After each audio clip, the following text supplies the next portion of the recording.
BJP কর্মীদের প্রকাশ্যে দুবালোকে মায়ের সামনে পর্যন্ত খুন করা হয়েছে, ছেলেকে পিটিয়ে খুন করা হয়েছে।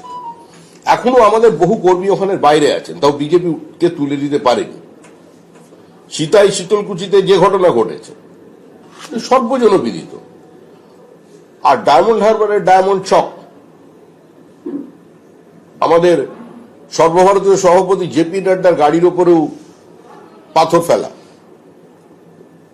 দিল্লি থেকে আসা কিছু সাংবাদিকদের গাড়ি ভাঙচুর হয়েছিল সেদিন।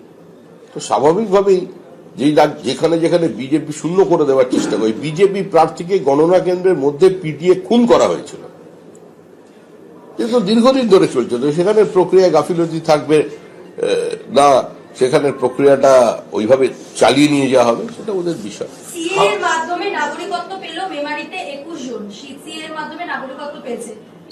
অনেকে পাবে, কেউ বাইরে থাকবে না। যারা তৃণমূলের অপপ্রচারে, তৃণমূলের বিভ্রান্তিকর উস্কানিতে পা দিয়ে দূরে ছিলেন, তারা ভবিষ্যতে হাত কামড়াবেন।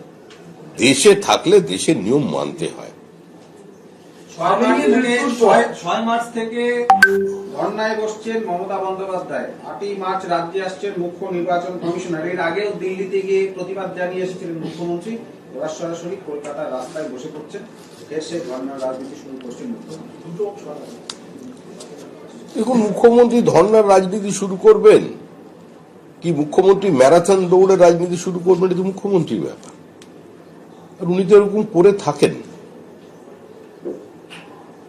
এবং উনি এগুলো করতে পারেন, নতুন কিছু নয়। আমরা মুখ্যমন্ত্রী কি করছেন সে ব্যাপারেও চিন্তিত না।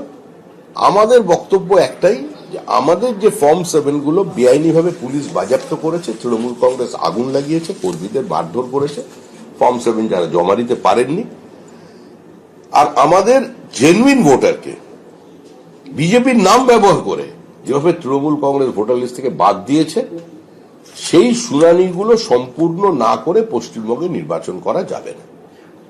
আপনি বারংবার বলেছেন জ্ঞানেশ কুমারকে পশ্চিমবঙ্গে আসতে হবে, এবার সেই কথা রেখে 8ই মার্চ জ্ঞানেশ কুমার আসছেন, আসার আগে আপনি কি বলবেন?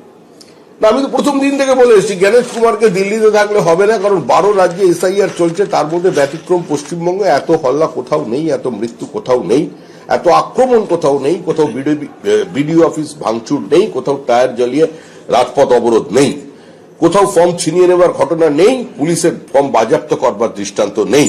তো যেহেতু এটা ব্যতিক্রমী রাজ্য, এগিয়ে বাংলা, সেজন্য জ্ঞানেশ কুমারকে এখানে আসতে হবে। তিনি আসছেন, আমি জেনে খুশি।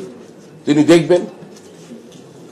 কমিশন বলছে যে সরাসরি ওয়েবকাস্টিং, না না, ও কমিশনের ব্যাপারে, কমিশন কি বলছে না বলছে, ছাপ্পা রোকা যাবে কি ওয়েবকাস্টিং মনিটরিং করে? মনে হয় ছাপ্পা রোকা যাবে বাংলায়? ওয়েবকাস্টিং এ সরাসরি মনিটরিং করে যেটা কমিশন চাইছে, তাতে বাংলায় ছাপ্পা রোকা যাবে? পশ্চিমবঙ্গের মানুষ শেষ ভোট দেখেছিল 2011। নির্বাচন কিভাবে করতে হয়, সুষ্ঠু, স্বাভাবিক, ভয়মুক্ত, বিনা বাধায় কি করে নির্বাচন করা যায়, সেটা 2011 সালে দেখেছিল। আর এই 2026-এ যে নির্বাচন হবে, এই নির্বাচনও আমি বিশ্বাস করি 2011-কে ছাপিয়ে যাবে।